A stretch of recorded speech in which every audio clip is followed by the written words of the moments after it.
So a while back in the lawn care community, Kevin from Fall River on YouTube has started this Get to Know Me challenge. The idea behind it was to learn a lot more about people, kind of like the behind the scenes type stuff, get to know people on a more personal level. It actually ended up exploding in the lawn care community. A lot of people took part in it and it ended up being a great thing. So the reason why I bring that up is because we've actually kind of started doing something similar in a Facebook group that I'm a part of. The Facebook group is called Lawn Care Legends.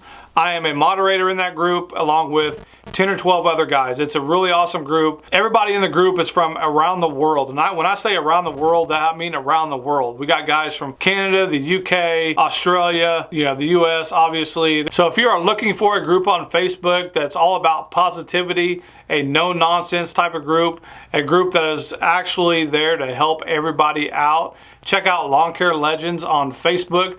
Like I said, it's a really good group. I'm a moderator along with a lot of other YouTube guys. So check it out if you're interested. But this video is going to actually post up on Lawn Care Legends, but I thought I would post it up here on YouTube as well for anybody that wants to get to know me a little bit better. So the way this challenge is kind of working on the Lawn Care Legends group is you have 3 or 4 different questions you have to ask. Then you have to nominate somebody at the end, and then they post a video, and it just kind of snowballs from there.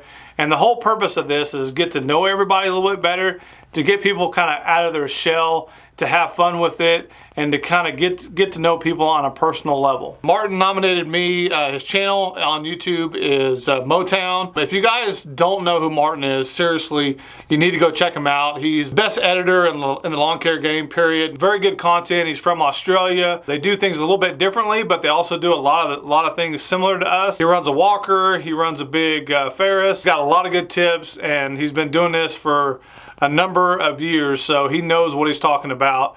And when you're talking about running a business, the numbers might be a little bit different, but the actual aspect of running a business is going to be pretty much the same from here, Australia, no matter where you're at. It's all about making money, guys. All right, so let's start off with a little introduction. My name is Brian. I am 41 years old. This is my 4th year in the lawn care industry. My company name is Top Notch Lawn Care. That's also my YouTube channel name. I've been married for almost 20 years. I married my high school sweetheart a couple years out of high school. We dated all through high school. We've been together for a very long time. I know her in and out. She knows me in and out. So together we have 3 beautiful kids. Oldest one is 18, getting ready to graduate high school. Next one is 14. He's a freshman in high school. My little baby girl, 13, she will be in high school next year. And if you're a parent, a father, a mother, there's nothing in this world that will make you feel older than having a kid graduate high school. This year he went back to high school, and I was like, he's a senior? Really? A senior? Am I really that old? So yeah, you're old. I'm old. So it's just the way it works. But it's awesome to see. All 3 of them are really good kids. I don't have a whole lot of problems with any of them. All 3 of my kids are special in their own way. They're, all 3 of my kids are a little bit different, a little bit unique. And that's what I love about them. And I couldn't ask for a better set of kids, honestly. So a little about me. I was born and raised in Wichita, Kansas. Lived in Kansas my whole life. Lived in Wichita for 20-something years. Me and my wife got married, ended up moving to a small town called Mulvane, right outside of Wichita, and we've lived there for the past 13, 14 years now. And that's where we're going to stay for a while. We really like it there. We like the small town atmosphere. We both grew up in the big city. We wanted the small town. That's just the way we wanted it. We love it. Couldn't ask for anything better. So growing up, I was kind of a shy kid. I didn't really talk a lot. I had a really bad stuttering problem when I was a kid, and that made me not want to talk. I struggled in school at times because I just didn't want to talk.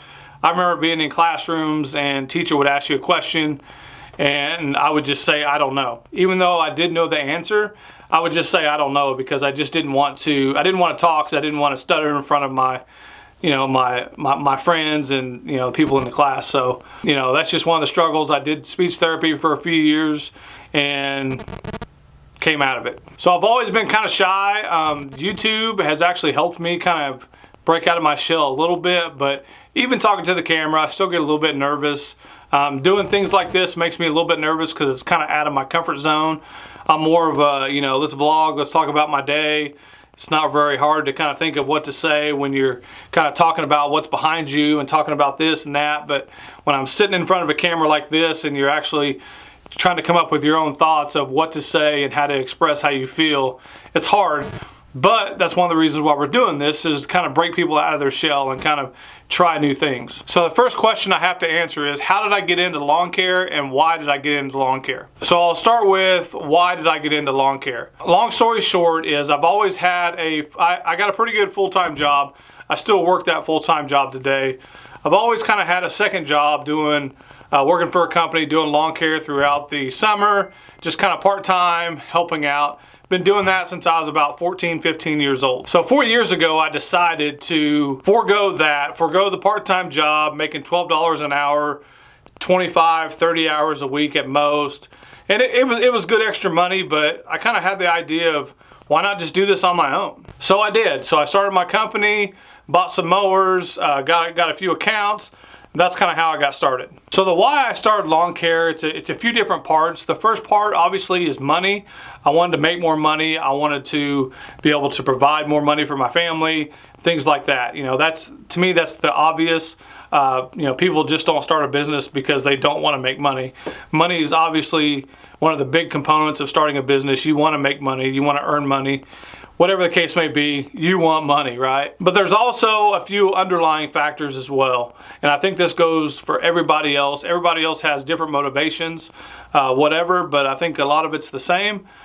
For me, my family, my kids, I wanted to be able to provide them with employment if I needed to. I wanted to be able to teach them skills, help them along, and I just wanted to be able to be in a position to be able to offer jobs, training, things like that for my kids if they weren't able to get it on their own somewhere else, or if they even wanted to do lawn care.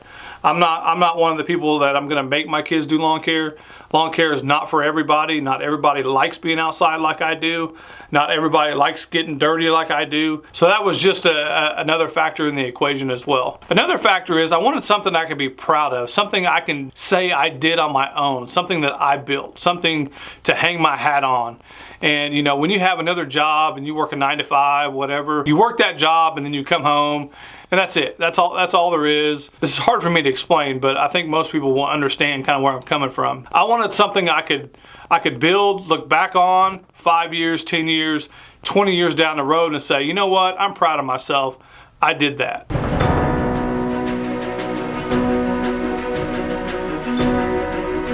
So the next question is, how has social media affected you and your business? So obviously social media has had a big influence on me.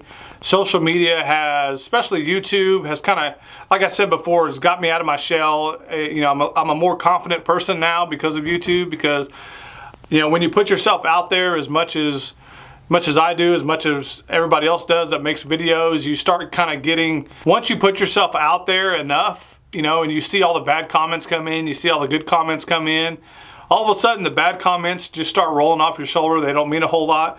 The good comments stick with you, and you just start to kind of gain momentum. You start to build confidence, and that's kind of what YouTube has done for me. It's given me the confidence to do other things. You know, I don't know how good I would be talking to customers face to face about this or that. That's just something that I've always struggled with, is eye-to-eye contact and talking without getting nervous. So obviously in that aspect, social media has been a big influence on me.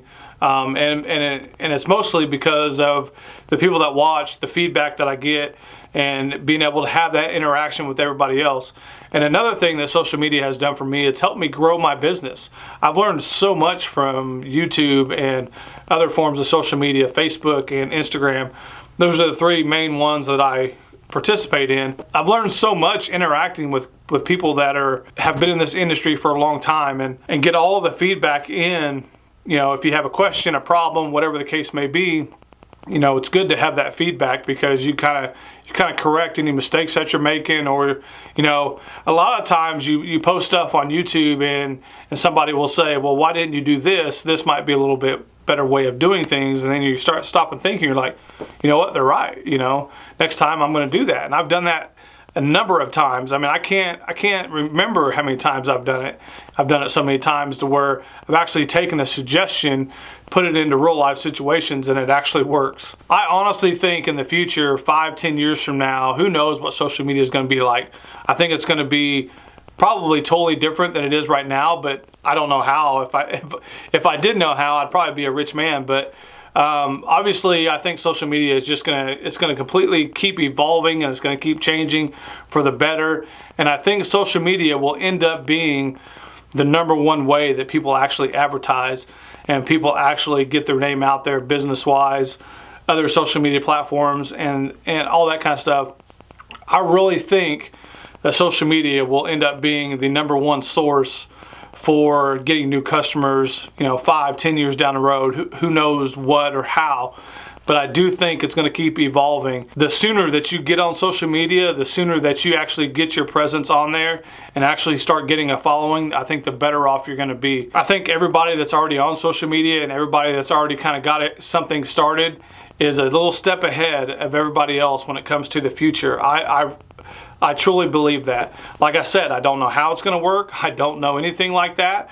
I just know that it's just going to keep growing and growing and growing. And eventually it's going to be the place to be, to get yourself known and to get your company name out there, to get your name out there, whatever the case may be. And it's going to be the wave of the future. I fully believe that. All right, so the next question is, what would I do different if I had to start over again? I think this is a very good question. I think it gets people to kind of admit their faults and admit what they didn't know from the start. And for me, it's a lot. Yeah, I didn't know anything when I started this. I didn't know the ins and outs of running a business, and I really don't know that much now, but I'm a little bit farther along now than what I was when I started 4 years ago. For me, I think it was running my business like a business from day one. Doing research on how to run a business before I started my business and figure out the kind of the ins and the outs of actually running a business through QuickBooks, things like that, kind of keeping track of everything, taxes, all that kind of stuff, and have systems in place to where you didn't make it harder on yourself by the end of the year. And what I mean by that is, my first couple years in business, come this time of year, December, January, I had big old Ziploc bags of receipts like this big. And, I didn't put in any of my expenses in the computer. I really didn't know where I was at financially. All I knew is that, I worked all year, I got checks coming in, I had money sitting in the bank, and I had this big pile of receipts that I haven't entered in any system, so I really didn't know kind of where my profit and loss was. I didn't know any of that. And that's what I mean by kind of doing some research, seeing kind of just the basics of running a company. That's what I definitely would have done differently. Marketing wasn't a big thing for me from the start. I didn't really want to market. I had enough work from the get-go to kind of keep myself going. I didn't really want any more, so I didn't advertise. I didn't have anything on my trucks. I didn't have a website. And I think for me, I'm a little unique in that situation. Most guys aren't as lucky as I was to get a big contract right off the bat. So another thing is, and this isn't something that I really wish I would have done differently, but sometimes I kind of wish that maybe things would have worked out differently. So when I first started my company, I actually landed a really big contract right off the bat. 70 properties, a lot of maintenance, a lot of work to do right off the bat. So from the get-go, for me, I had employees, I had a bunch of stuff to worry about, and I really didn't get the opportunity to start solo, kind of grow a little bit, learn from your mistakes, grow a little bit, and just kind of learn in a slow pace like that. For me, it was more of a jump right in. You got 70 properties to do, you got to hire people, you got to do this, you got to do that. And now you got to go learn from your mistakes. Your mistakes that you make end up costing you a lot of time, and because you just don't know how to deal with it. So when you're a smaller company, you get to kind of learn from your mistakes a little bit easier that way. Now I know that's kind of the opposite of what most people want. Most people complain about they're not growing fast enough instead of growing too fast. Like I said, I probably wouldn't have done anything different. It's hard to pass that up right off the bat, but sometimes I kind of wish things would have worked out a little bit differently, and I would have had to start off slow, and the learning curve or the learning process I think would have been a lot smoother, and I think things would be a lot better now as far as processes go, because like I said, when you start off with that, that many properties, you're on the go from day one. You don't really have a whole lot of time. And when you don't know a lot about business and you don't know a lot about keeping your finances and you don't know a whole lot about anything, that makes for a real struggle. So the last question I need to answer is a question directly from Martin. And he asked me, with over 300 something videos on my channel, at what point did I start feeling less nervous and more confident on camera? I would say it took me a good 100 videos to actually start feeling somewhat confident in front of the camera. Even today, like this video right here, I'm a little bit nervous. I have no idea why, I just am. It's like I said before, it's kind of out of my realm. It's not something I'm 100% comfortable with. It's just I'm directly sitting in front of my camera. I'm literally about 8 inches away from the lens, and I'm staring right into a lens and I'm talking. That part is still a little weird. Now what I'm used to is I'm used to walking around, vlogging. I have my camera, but I'm moving. And anybody that knows me knows that when I talk on the phone or anything, I like to move around. I don't like sitting in one spot and talking. It just kind of makes me feel weird. A lot of times when I get phone calls, I will just stand up and I will just start walking around, especially if it's a phone call that I'm really into and I have to think. I just think better. I'm standing up and I'm walking around and I'm not kind of, just sitting in one spot. For the most part, I'm pretty comfortable in front of the camera now. I'm still not as comfortable in front of the camera as a lot of other people. When I go out in public, I'm still kind of iffy. Still kind of feel weird. If I took this camera to Lowe's, I probably wouldn't take this camera to Lowe's. So, there's some people that just don't care. I wish I was more like that. I really do, but I'm not. Even the video I made a couple days ago where I was talking about doing the remodel and stuff at my house, I could hear my neighbors next door. They're outside, they're talking. I actually stopped talking in my own backyard. I actually stopped talking and kind of waited for them to go inside or whatever, because I knew they would, because it was cold. Even that's just kind of weird. I'm weirded out by people watching me do my thing. And if nobody's watching, I'm comfortable. But if somebody's watching, it makes me feel weird.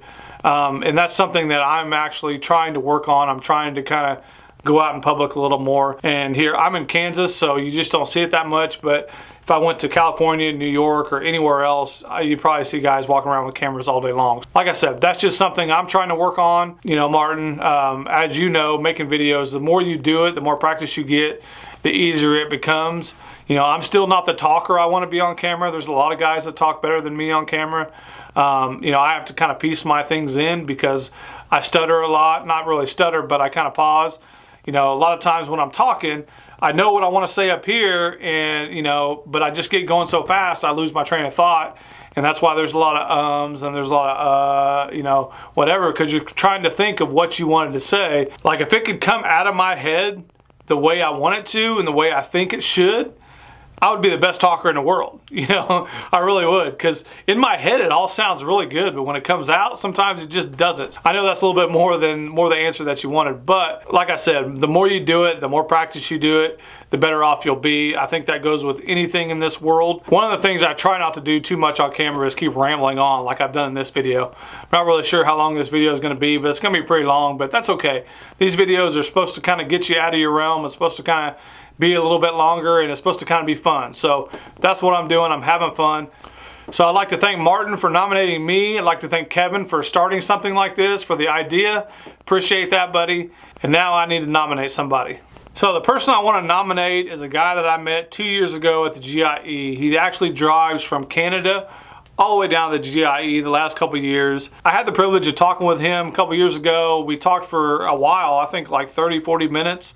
And it was really awesome to hear kind of his story coming from Canada. He's a part of the Lawn Cares Legends group as well. Here's his Facebook profile. Daniel, I don't know if I'm saying this right, so forgive me if I'm not. Seguin, I nominate you to do this Get to Know Me challenge. I'd really like to hear more about you, kind of how you got into the industry. And I guess one thing we're supposed to do is we're supposed to add a question, kind of like from me to Daniel. So the question I want to add to you, Daniel, and I would like for you to answer is, I see a lot of guys in the U.S., we do a lot of things similar, obviously different parts of the U.S., things get done a little bit different way. but for the most part, you know, it's kind of similar. The guys in the UK, I think it's a lot different than what we do here in the US. They're mowing different types of grass, different size lawns, things like that. So what I'd like to know from you is how is the lawn care and landscape industry kind of unique in Canada where you're at? How is it different from what you see all of us guys, you know, from the US, from the UK, Australia? You kind of get to see a lot of our businesses. How is your business in Canada a little bit different than ours? So that's it, guys. I appreciate the time. I appreciate you guys watching, and if you've made it this far, you guys deserve a big thumbs up, because I know this video is kind of boring, but it was fun, and that's what this is all about. So we'll see you guys later.